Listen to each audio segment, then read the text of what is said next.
Press button. Okay. Hey, welcome back, guys. This is Shannon from the Dahlia Society in Cincinnati. I have a few things that people have asked questions on.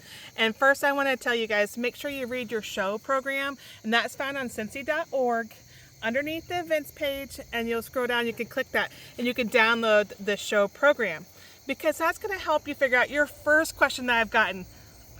Where do I show? And do I pick novice? Do I pick small grower? Or do I pick open? And if it's your first time, you can pick novice. You can be a novice for 3 years. And that's the table with everyone who's in the same boat as you, who've never shown before, has lots of questions, and we just want to be part of the fun, right? This is my 3rd year showing. I don't know if you guys know that or not. I've only done it 2 other times, and you've seen some videos of that. And I get it. It's crazy nerve-wracking the first time you show. And I want you to cut and bring whatever flowers you think might be pretty. I don't want you to worry about disbudding. You can do that, but I don't want you to worry about how that looks. I don't want you to worry about if it's open center. I don't want you to worry about how tight it is. I want you to bring a flower, write your name on it, write the flower's name and the classification, and I want you to be able to experience, be able to walk down the aisle and say, that's my flower. Oh my gosh, look at my flower. It looks so good. Oh, it's so exciting. So I want you to have fun with it, and I also want you to bring a pen and paper and write down all the other flowers that you want to grow next year, because chances are you're going to be able to get that flower with a trade or at the tuber sale come spring. Second question we got, what if I didn't disbud? I've kind of talked about that already. That's okay. Don't worry about it. The open and the small grower, those guys have probably disbudded this week, but if you haven't, that's okay. We're just going to pull that down on the sides or get really small scissors and you can cut that. Don't stress about it. The third question is, the dahlia number, the classification, it's really stressing me out. I can't find the number online.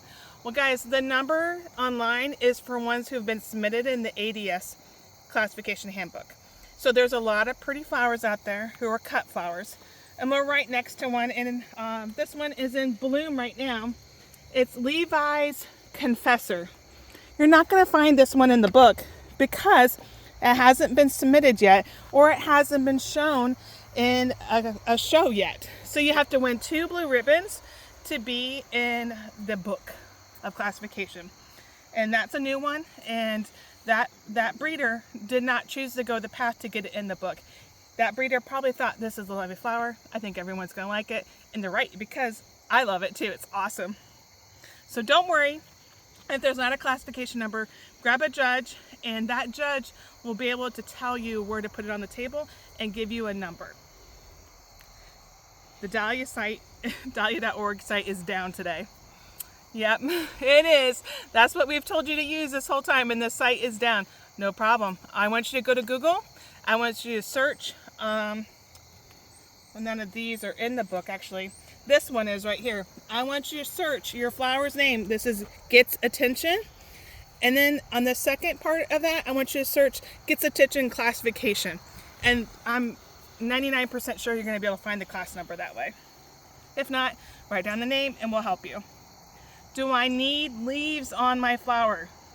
Yes and no. If you're showing the flower for that portion of the dahlia competition, you need at least 1 set, possibly 2 sets of leaves. If you're doing it for the arrangement, you do not need leaves. Where should I cut my dahlia? Now here's another shorty. This one was planted at the end of May, and I have 1 set, and you can see how terrible I did on disbudding that one. I'm just going to cut it with scissors. I have 2 sets, and so it travels really well. I'm going to cut way down here. So I have this whole stem. I learned a lesson last year. We cut Kay's Khaleesi, and it had 2 sets of leaves, but I only cut down 1 more leaf node, and the second set of leaves did not travel well because they were rubbing on the vase. So cut deep, 2 feet down. What if my flower is not perfect? We kind of covered that one. It's okay. We want you to come even with a flower like this, because guys, it's going to be hot. The center is not very good. It's too immature, but if you cut it on Friday, it's going to mature a little bit more to probably this, and then maybe even on the next day it will look like this. So these are like, let's say, 3 or 4 days apart. When we're showing, it's actually going to be hot this weekend, and the dahlias are going to continue to open up in the heat. I noticed it last year for Bloomquist Jean. If you watch some of the videos, you'll see that Bloomquist Jean was about this thick in the depth of the flower, and by the end of the day on Sunday, it was this thick. So don't worry about that. The last question is, oh gosh, I guess not the question, but the last thing I want you guys to think about is this event is for you. This is kind of your shopping list for next year. I want you to bring a notebook, whatever kind you want to, and I want you to write down when you're at the Dahlia show. Oh, I'm a water lily fan, so I'm going to go to section 73, and that's the start of it, and then I'm going to look at all the water lilies and say, oh, Carolina Wagman, I'm going to definitely write that one down because it's gorgeous. Or I'm going to write down Holly Hill Daydream. And that way you can go through, let's say you're a ball fan, and you love dahlias that are shaped with a ball. I'm going to go to the 4,000 and the 6,000s, and I'm going to look for those dahlias. And I'm going to write down which one I want. They're even broken down by color, guys. So if you're looking at a classification of numbers, the last numbers, if it's a 1, it's white. So you know you're looking for white ones. You're going to go for 6,001, and you're going to look for the white dahlias. I just want you guys to have fun. Don't stress about this. Come and cut. I've traveled a lot with dahlias in my car, and a lot of people tell you to put stakes, and I told you guys this last year in the videos, to clip them with a hair tie and with a cotton ball. You can do that for your bigger ones, the ones that don't have good attachment from the head to the stem. But for most of my ball dahlias, I travel every week since June on Wednesdays for 40 minutes on the highway. I can tell you not one ball bounced off. So all the dahlias stay attached. It wasn't a problem at all. Don't stress about it. All right, that's it for today.